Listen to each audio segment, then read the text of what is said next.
Let us all pray. Heavenly Father, in the mighty name of Jesus, I stretch my hands to you. No other help I know. It is not my word, nor is by my might or by my power. I have no drawing power. I have no power within my own, but I can do all things through your Son Jesus, who strengthened me. Yeah. I want to give a word to your people that will allow them to trust you wholeheartedly, to know that you can do exceedingly abundantly above all that we may think for or even ask. Yeah. I pray that by the end of this sermon, that they can go from asking the question, can God, to start saying, God can. And I say this in Jesus' mighty name, that the saints shout, amen. Every once in a while, we have a trust issue when it comes to God. Every once in a while, we have a hard time trusting the Lord, especially when issues seem tight. Sometimes, y'all, when the issues seem hopeless, we have a tendency to not trust Him when times are hard. It's easy to trust God when everything is going fine. But sometimes when our life turns upside down, it's hard for us to find that trust that we used to have. Sometimes, y'all, it's hard to trust God in a mean old world like today. When our world has been turned upside down, trust is a factor. And then sometimes we are like Thomas when it comes to saying, unless He do it right now, I will not believe. He had to come to Thomas and say, put your hand in my side. Touch me here where they placed the nail. And He said, stop doubting and believe. And sometimes, y'all, He has to tell us the same thing, because I believe there's more than just doubting Thomas. Sometimes I believe there's some doubting Dunnies. Sometimes I believe there's some doubting Tasharas. And sometimes we ask the question, can God? Especially when it comes to things in our life. Sometimes we know that God is able. So sometimes we just don't believe that He can. Sometimes we don't believe that He will. And sometimes, y'all, when it comes to our life, that's when the trust factor is the biggest. Because we see what He did to Kenny. We just don't believe He can do it for us. Amen. Can God is the question that Israel asked. And they had some sense and some nerve to even ask this question, as much as God has done for them. And I think y'all, we the same way. We got nerve to ask God this question. Yeah. How dare we ask God this question when He done woke us up and started us on our way? How dare we ask God this question when He done put food on our table and clothes on our back? How dare we ask God this question when He done brought us out time after time after time after time again? But still, y'all, that don't stop us from asking the question, can God? It reminds me of a little boy who was caught in a fire with him and his father. His father was able to escape downstairs, but he couldn't make it because of the flames and the smoke to his son upstairs. It was just too thick and he couldn't get up there, but his son was able to escape to the top of the roof. His son was afraid. It was just real high, and he was looking for his dad, calling out his father's name. And out of the stillness of the small air, he heard his father say, son, jump. And his son said, Dad, I can't see you. Where are you? He said, son, jump. And his son said, Daddy, I'm scared. Where are you? He said, son, jump. He said, Daddy, I can't jump. I can't see you. And his daddy said, son, don't worry about if you can see me. I can see you. Just jump. And I want to tell y'all something right now. Stop worrying about if God see you or hear you. I want you to know that He does that. He just wants you to trust Him. And I don't care how thick the smoke seems. I don't think how hot the fire may be. You can trust God. I wish I could get a witness right now. I say you can trust God. Does anybody even know that you can trust God? Does anybody know that God can still be trusted? That He still is a miracle worker. That God still is a healer. Anybody even know that God can still be trusted?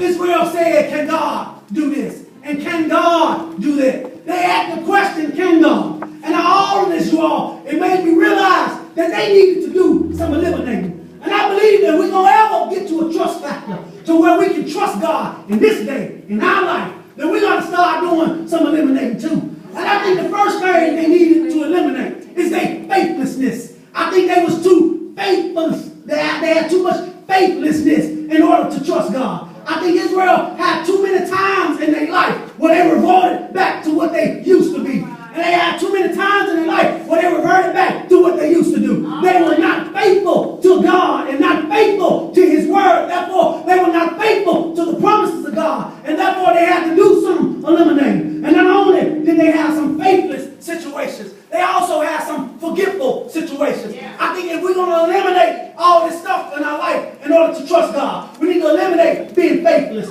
We need to eliminate being forgetful, because some of us just need to remember what He did for us yesterday in order what he'll do for us right now. Some of us need to remember what God did for us last week. In order to remember that what God did for us last week, he'll do for us this week too. Some of us don't have to go back that far.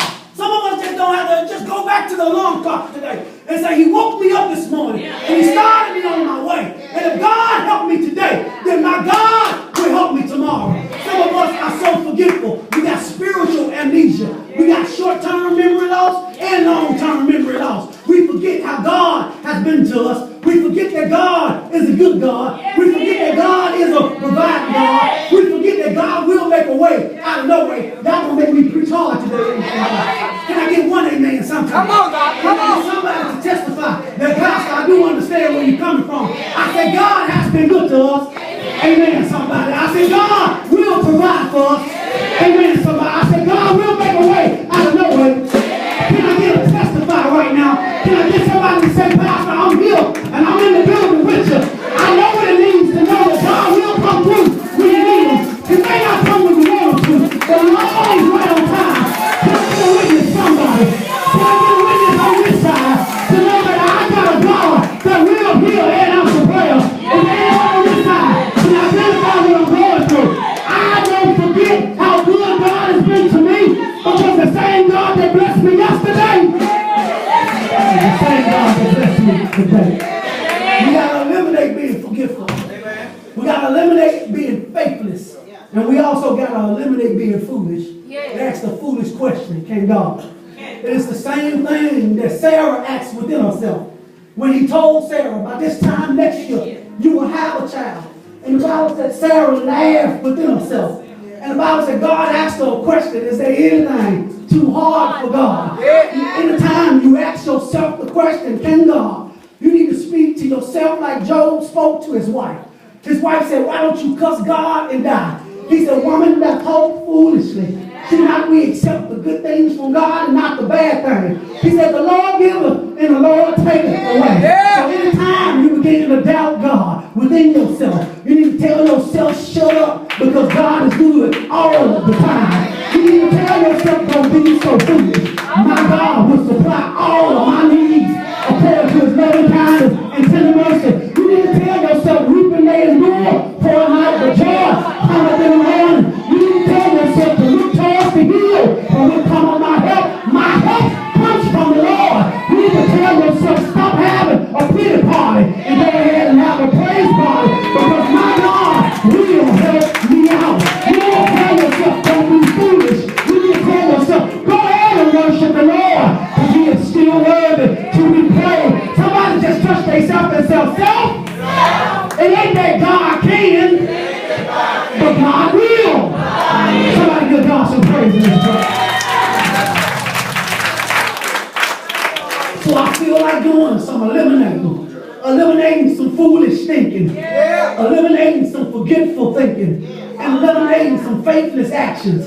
And after I eliminate, I'm going to start doing some evaluation. Because after I eliminate my mistakes, I'm going to evaluate God's power. And the first thing I want to evaluate is what God has done in the past. The children of Israel, they asked, can God? And what happened is they didn't evaluate what he has done in the past. They forgot that they was behind a rock in a hard place. They forgot that when they came to the Red Sea, that they had no help. They couldn't go forward and they couldn't back up because of Pharaoh's army.